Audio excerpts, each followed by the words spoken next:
When examining Shakespeare's life, we have a fair number of established facts, but there is also a substantial amount of speculation and interpretation from commentators.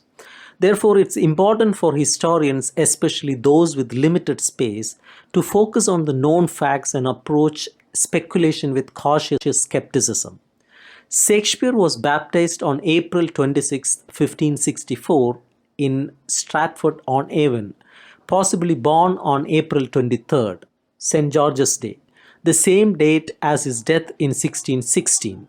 His father, John Shakespeare, held various occupations such as butcher, glover, and farmer. It's likely that Shakespeare attended the local grammar school, although his knowledge of Latin and Greek was limited. In 1582, at the age of 18, Shakespeare married Anne Hathaway, who was 8 years older. Speculation arose regarding their match due to the age difference. In 1584, Shakespeare left Stratford, possibly due to accusations of poaching on Sir Thomas Lucy's estate. Until 1592, when he re-emerged as an actor, little is known about Shakespeare's activities. It is suggested that he may have traveled through the country and eventually settled in London, where he performed various roles, including holding horses at the stage door. By 1595, Shakespeare was listed on the payroll of the Lord Chamberlain's Company of Actors, indicating his rising importance in the theatrical world. He prospered financially, acquiring property in London and Stratford. While he was a competent actor, his primary role was a playwright for his company. Around 1610, Shakespeare returned to Stanford and lived at New Place, a house he purchased in 1597. It's likely that he wrote his last plays there. His association with his acting company likely ended when the Globe Theatre burned down during a performance of Henry VIII in 1613. Shakespeare hastily executed his will on March 25, 1616, and passed away a month later on April 23rd.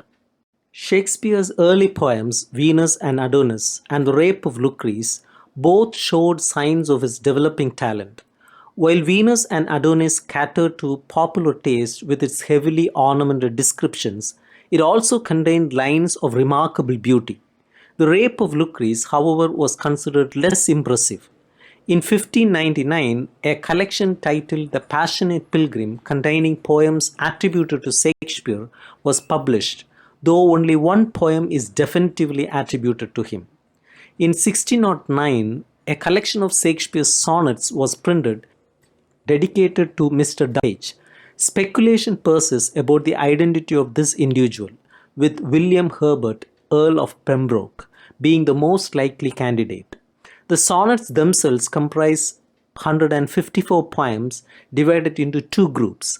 The first group focuses on Shakespeare's friendship with a young man, possibly Mr. W.H., while the second group addresses a mysterious dark-haired mistress. The literary quality of Shakespeare's sonnets is widely acclaimed for their passionate depth, majestic style, and rich language. They contain numerous examples of exquisite phrasing and emotional intensity. Shakespeare's later poetic work includes numerous lyrical pieces found within his plays.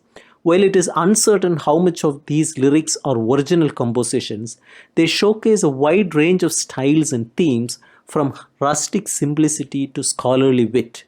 These lyrics, such as Ariel's Full Fathom 5 and the poignant Fear No More the Heat of the Sun, demonstrate Shakespeare's prowess as a lyrical poet alongside his achievements as a dramatist.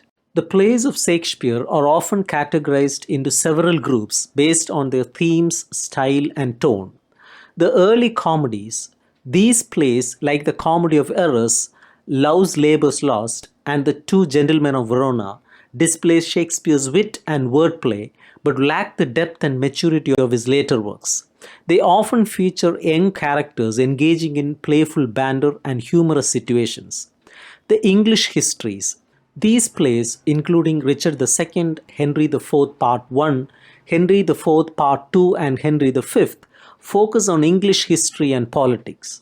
Shakespeare explores themes of power, leadership, and the complexities of character, notably through figures like Richard II and Prince Hal. The mingling of low life with historical events is a notable feature. The mature comedies, plays like Much Ado About Nothing, Twelfth Night, and The Merchant of Venice represent the pinnacle of Shakespeare's comedic genius. They feature sophisticated wit, vibrant characters, and comic situations, showcasing Shakespeare's warmth and humanity. Prose is prominent in this group. The sober plays, All's Well That Ends Well, Measure for Measure, Troilus and Cressida, are categorized as comedies, but their tone is dark and tragic. These plays reflect a cynical view of life and often feature morally ambiguous characters and situations. The great tragedies, Hamlet, Othello, Macbeth, and King Lear, are considered Shakespeare's greatest achievements. These plays delve into profound themes of human nature, featuring intense emotions, deep psychological insight, and powerful language. The Roman plays, Julius Caesar, Antony and Cleopatra, and Coriolanus, are based on Plutarch's lives and explore political intrigue and personal ambition. While they vary in intensity, they all exhibit Shakespeare's skill in character study and dramatic storytelling. The last plays, Cymbeline, The Winter's Tale, and The Tempest, represent Shakespeare's later period, characterized by a mellowed maturity. These plays feature themes of reconciliation and forgiveness with masterful storytelling and serene language, reflecting the culmination of Shakespeare's literary genius.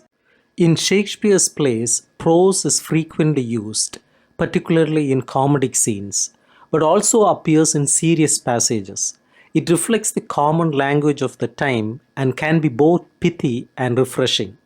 Even in instances of simple humor, its beauty shines through.